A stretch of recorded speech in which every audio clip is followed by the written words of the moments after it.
Hello, I'm Marcia Kavanaugh. Thanks so much for joining us.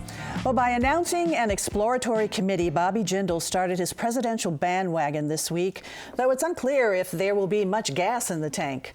Among the campaign issues will be Common Core education, religious freedom laws, and taxation, all three of which he's faced in the legislature this session. We'll look at the governor and state politics tonight, as well as plans for developing upriver from the convention center. And our Future Watch segment looks at a new approach in healthcare called centering. And at the center of our discussion are tonight's Informed Sources.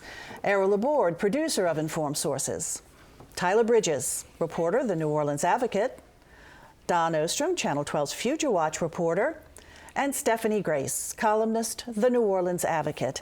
And first to Stephanie, and Governor Jindal is hinting even stronger that he's going to run for president. Right, as if anybody didn't know. Yes. This past week he formed what's called an exploratory committee, which is one step short of announcing for president. Of course, he has said that he'll make an announcement, he'll make a decision after the legislative session opens, which is another couple of weeks. But it's a procedural step. Not everyone's doing it. Some of the candidates are going straight ahead and announcing. It means that he could raise money. He's already raising money through a PAC. There are so many different ways you can do it now. This is just kind of one way, but he got some headlines out of it. He got, that he is one step short of being a formal candidate. He is still out there on the campaign trail. Today he's in Oklahoma City giving a speech to a Republican group. The other thing he did this week is he put his first ad up on TV in Iowa, of course. And again, it's not his campaign, it's his political group. It's a group called American Future Project, but it's him. I mean, it's all him talking, and he's talking about religious freedom, which is, of course, one of the issues he's been talking about for quite a while, and it's one of the issues that's very important among caucus goers in Iowa. Right, and we saw some action on it this week too, and we'll talk about that a little bit later in the show. Exactly, yes. So, it's one of these things that's an issue ad more than a political ad, which means it doesn't say vote for Bobby Jindal, it just says defend religious liberty, Governor Bobby Jindal. So you're supposed to make the connection. It's not so hard. Like you said, this was really no big surprise. Oh, gee, he's announced an exploratory committee. What does this do in terms of campaign funding? What kind of implications does that have? The money, he can start raising money, and then if he becomes a candidate, then he has to report that money. So it's within the limits. Of course, there are so many ways around the limits these days that it's probably less important than it used to be. He has a super PAC like everybody else does. These third-party groups have become so important in campaigning that it's really not what it once was. Yeah. Is there an identifiable Jindal presidential campaign? Is there an equivalent of a campaign manager and a campaign staff? Right now, it's the people who actually work for this political group called American Future, but they have staffers in Iowa and they have a staffer in New Hampshire. So it's the campaign pretty much. The other big thing that happened this week, which is, I think, potentially very bad news for Governor Jindal, is we got some news on how the first debates are going to play out. If you remember 4 years ago, there were a lot of Republican debates. The Republican Party thought that was not a great thing, even though they made for great television. But you had a lot of television where the candidates were attacking each other.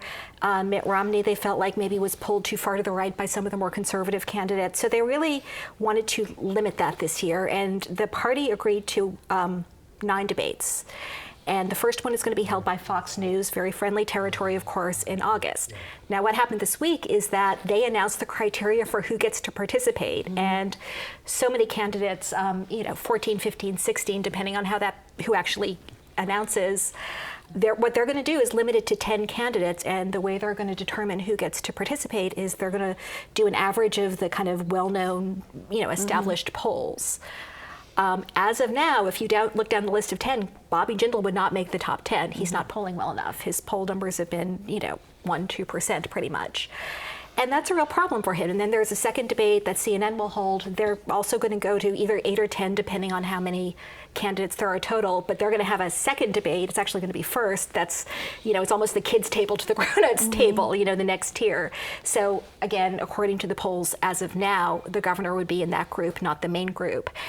And I just think this is, I liked your analogy of the car with gas. I mean, people are calling this the clown car because there are so many candidates, and he might not even be able to get into the car. There are so many. So, and these debates are important. They definitely expose the candidate to the populace. And they also send a message. Who are the people I should be paying attention to? Right. Who are and giving money to. And giving money to. And you may have a situation where someone like Donald Trump is in the debate and Bobby Jindal isn't, which is, I think it's hard to say that Donald Trump is a more serious candidate than Bobby Jindal, but there are other governors and senators, former senators in that second tier also. Rick Santorum at this point. So that suggests that Bobby Jindal he can't just wait until later in the year to try to make his move. Exactly. I think that's the message. I think it's almost now or never for him. When do these debates begin? August 6th. August, so there's not much really time not much time at all. To try to move up. The second one, September. To move up in the polls. Yeah. So there's just just certain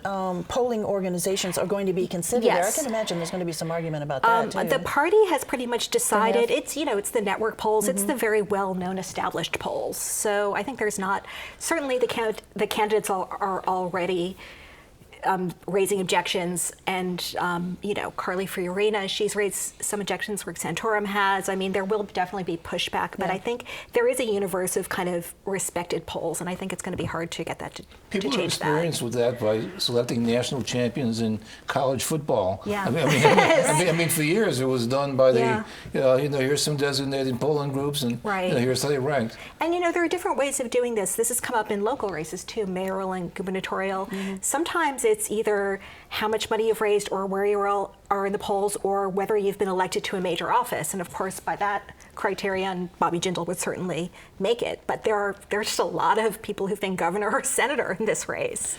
And, that would be over 10 right there if you just went with people who've been a governor or a senator, I think. So to get in the first tier, he's really got to have some movement of really less than 3 months' time. So. Exactly. Okay, Stephanie. Well, historically, governors have done better at being elected president than senators have, so that's one thing he has going for him. Right, although, some of these states... Even though the president's an exception. That was an exception, but some of these states, and not just Louisiana, New Jersey too, there are states that are really having very big budget problems, and that is reflecting on the governors nationally. So I think it's hurting them in some ways. Good segue.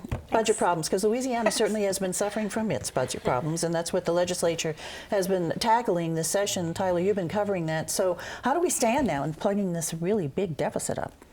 Right. The House on Thursday, the State House, passed its version of the state budget. It's now going over to the Senate next week. It'll start in the Senate Finance Committee actually on Monday, Memorial Day. And the legislature is facing a $1.6 billion shortfall, and of that, the legislature basically the legislative leaders wanted to make about $600 million of cuts and then raise about $1 billion in revenue one way or the other. Thus far, they are about $150 million short. So the question is the Senate going to raise extra revenue, or could that possibly be the House? And that money is particularly important to New Orleans because the big New Orleans hospital that's supposed to open in August, the state doesn't have the money yet to help pay for that. Also for the LSU Medical School, there's not yet the money for that. So healthcare is the area that is not yet fully funded. Meanwhile, there's a whole second issue, which is the money that is being, the revenue raised so far by the legislature that the House has approved. Will the governor veto these measures? Because at this point, these measures, a lot of rolling back of corporate tax exemptions, a 32-cent increase in the cigarette tax, most of them violate the governor's no tax pledge. And the legislature is trying to come up with some very convoluted measures that will help meet the governor's no tax pledge, which of course has been championed by Americans for Tax Reform and Governor Grover Norquist. So the ball is really now in the Senate's court, it would seem. How has higher education fared so far out of this bill that did come out of the House this week? Right. So there were basically two big areas that were not funded. One was higher education, the state's public colleges and universities, and then the other was the healthcare system. And the legislative leaders in the House, they decided, okay, the money that we are going to raise by rolling back corporate tax exemptions and the cigarette tax increase and some other measures. We're going to put all that to higher education so that the colleges and universities will receive will receive the same amount of money next year as this year. Of course, they lose to inflation. But in doing that, they have deliberately left a shortfall for the nursing homes in the state, the hospitals, the working poor who don't have insurance, the developmentally disabled. And the question is, is the Senate or the House going to come up with this extra money? And again, can they do it in a way that the governor won't veto? Right, and so session ends, what, June 11th? I June think is 11th. the date, so we're running out of time. In a few weeks, Yeah. they have to come up with these decisions. The legislators you talk to, are they towing the line with Grover Norquist and his pledge, or is there any sort of rebellion out there right now? Are you hearing anything? Or? Sure, we're seeing a rebellion in the House, which has traditionally been allied with the governor. You know, it's Republican controlled, but we have seen Republican leaders in the House saying they're not worried about what they call the swim lanes. That's a line by the Senate President John Alario, that setting down to follow the rules that set down by Norquist's group that the governor is following. Legislators are calling these swim lanes, and so the House members are saying we don't care about the swim lanes, but the guy who's probably the most important voice is President Alario, who has been traditionally an ally of Jindal. He's always basically an ally of who's ever governor, and he has said that he wants to stay within those swim lanes. He does not want to have a confrontation with the governor, where the governor vetoes the budget, and then the legislature tries to override him with a 2/3 vote. Okay, we'll be watching over the next few weeks. Thanks a lot, Tyler. Errol, plans for some development upriver from the convention center. By the way, always being on the governor's side is a good way to get ahead, politically, at least historically. It has been. Yeah. Although, let me just say real quick, you know, Governor Jindal's approval rating in the most recent poll was 31%. Obama was 42% in Louisiana. So there are legislators now who want to separate themselves as they run for re-election this year from the governor. But the governor still has that certain amount of power, though. He certainly does with capital outlay projects. A really interesting story along the riverfront. If you picture the convention center, if those of you who go to the Endymion of the Orpheus Balls, if you picture when you're going in there, the area to the far right, beyond the bridge, that's an area that the convention center purchased, I think it was in 2000, with the idea of expanding the convention center. You know, there was this time when urban areas around the country wanted to build a bigger and bigger convention center to get the bigger and bigger conventions. And that's kind of cooled off a little bit. There's not those huge trade shows in the way that they used to be. And so what's interesting in this is that you're seeing a change in thinking.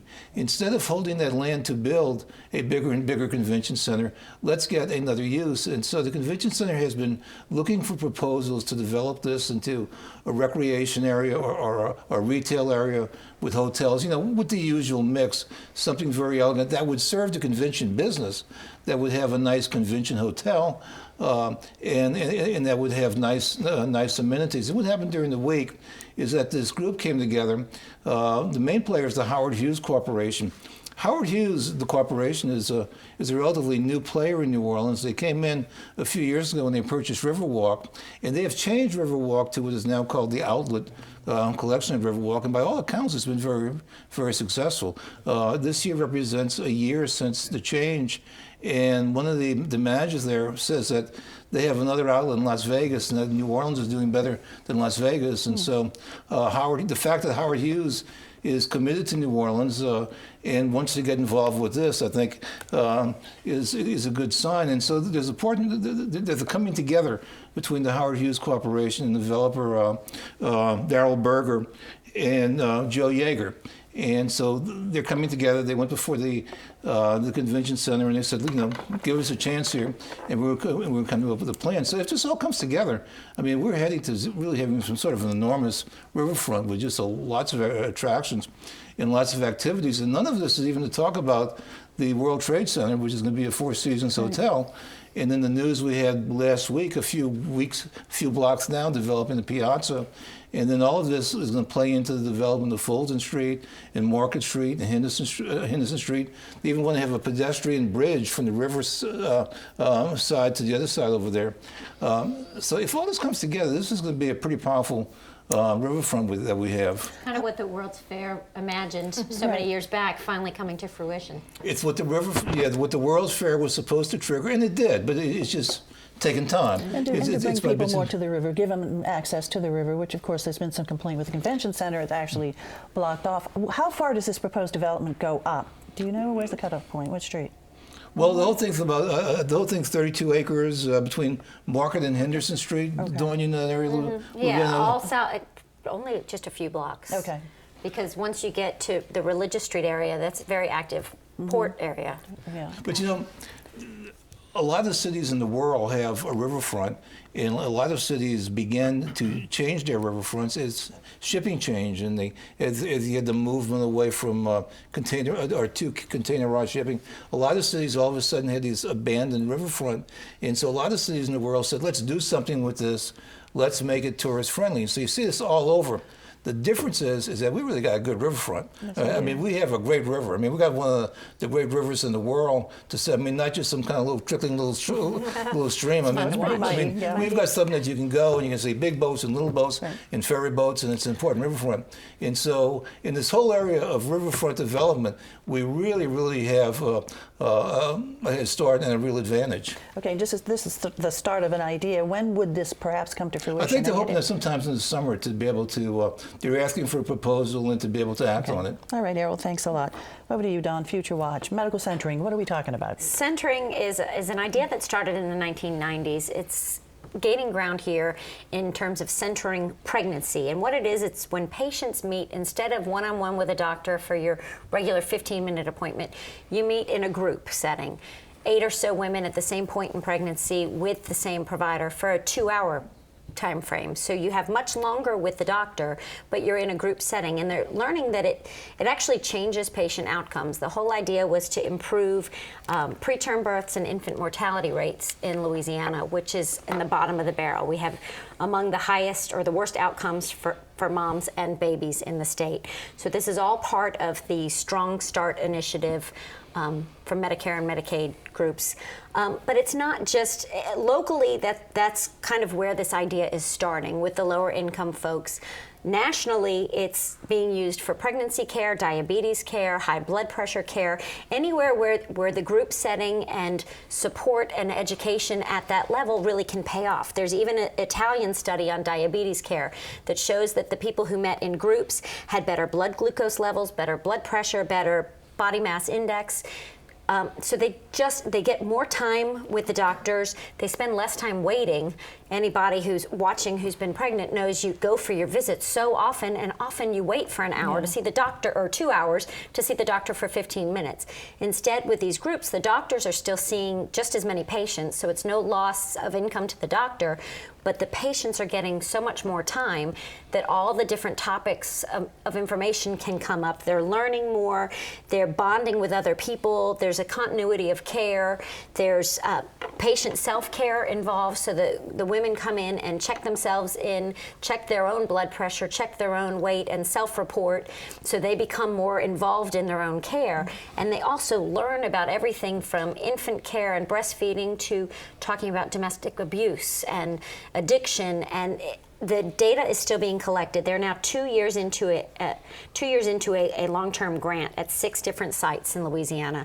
Among them are LSU at Perdido, LSU at Daughters of Charity, Ochsner Baptist, Women's in Baton Rouge, Women's in Gonzales, LSU Shreveport. So there are a lot of hospitals around the state that are participating, and they're still collecting the data, but they say that the patients themselves are reporting back, you know, for my first pregnancy I didn't have this, for my second pregnancy I do, and I love it. It's just, they've found a way to make it really work. Everybody has to sign a confidentiality form to get around the HIPAA laws and say whatever is said in this group stays in this group. If any partners, husbands, boyfriends, whatever, come with the pregnant woman, they also have to sign the confidentiality forms. Hey, Don, what's behind the push? Is it Obamacare? Some of it's Obamacare and a shortage of doctors, and having not enough doctors to actually treat. And when the outcomes are better, it's also for cost saving. In the United States, centering caused, or group meetings caused, a reduction of preterm births that saved over $40 million in healthcare costs.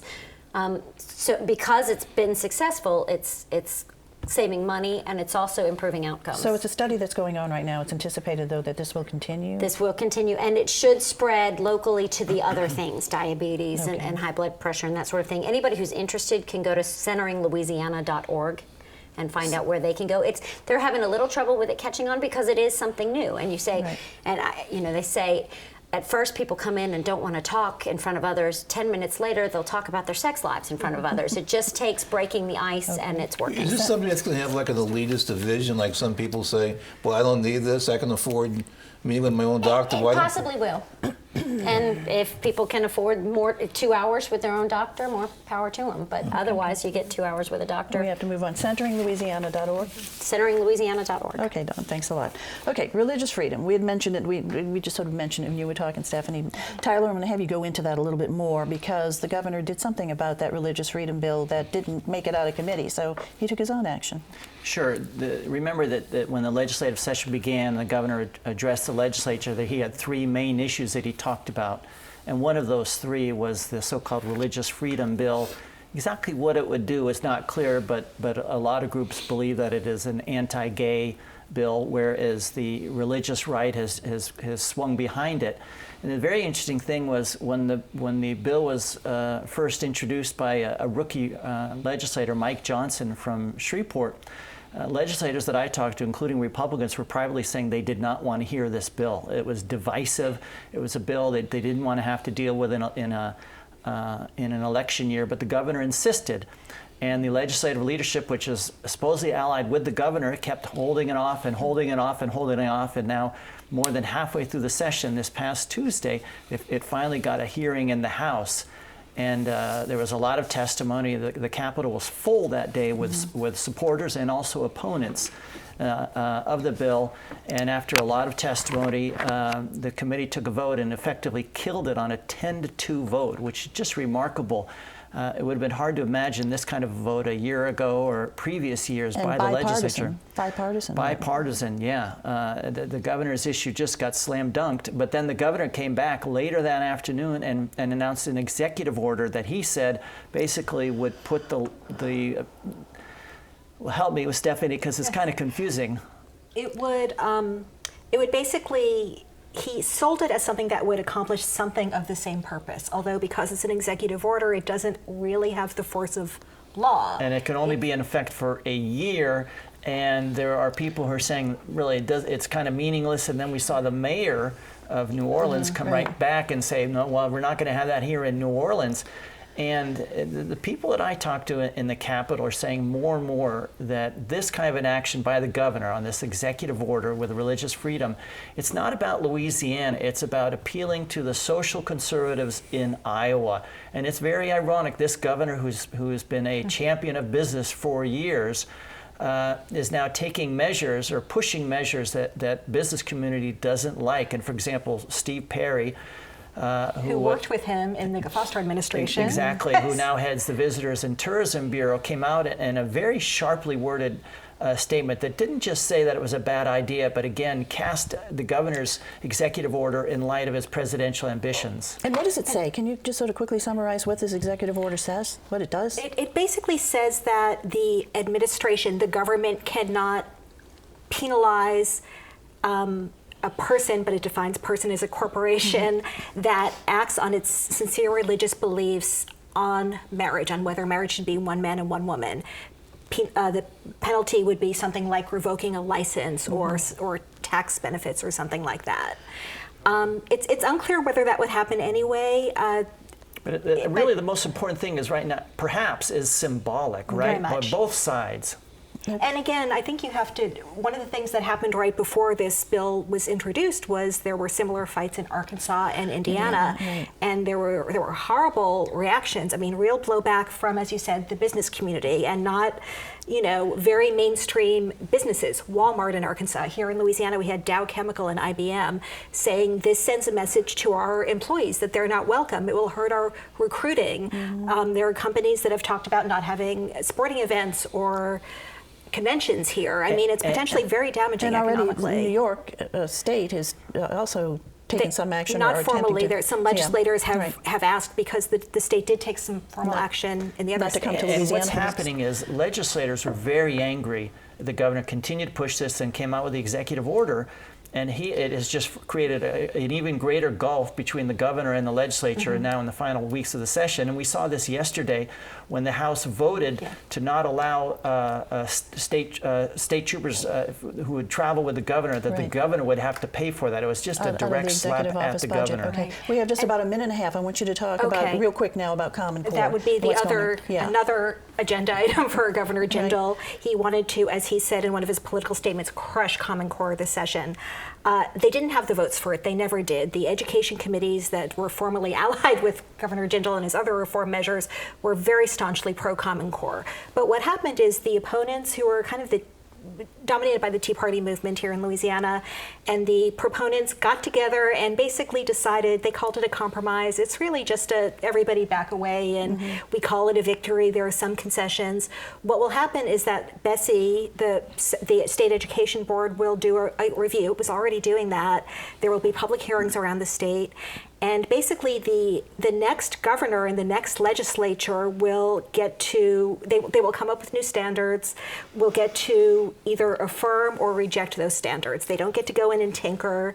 But the kind of key thing is what happens is, if the standards are rejected, we just go back to Common Core, which is in effect now. Okay. And again, one of the other key components is Bobby Jindal doesn't get his hands on this. And it a will lot happen of people after. think it will be Common Core, just called Louisiana standards. And that's basically, probably same what will happen. standards. But There will be Common Core for the next year. Absolutely. Common Core stays in effect, and also there will be funding for the test, which the Jindal administration And was this trying is to hold another up. defeat for Bobby Jindal. It is. It absolutely is. All right. Everyone's on board except him. All right, now it is time for us to look ahead. Errol. Next Friday, a week from today, in West Wego, there's going to be a dedication to begin the building of another building for Delgado called the River City Campus, which is going to specialize in manufacturing. And there's already the Pat Taylor Technological Institute right there, and so that whole area of job training is expanding onto the West Bank. Okay, great. Tyler. The Senate Finance Committee on Monday is going to take up the Senate's version of the budget. They will hold hearings.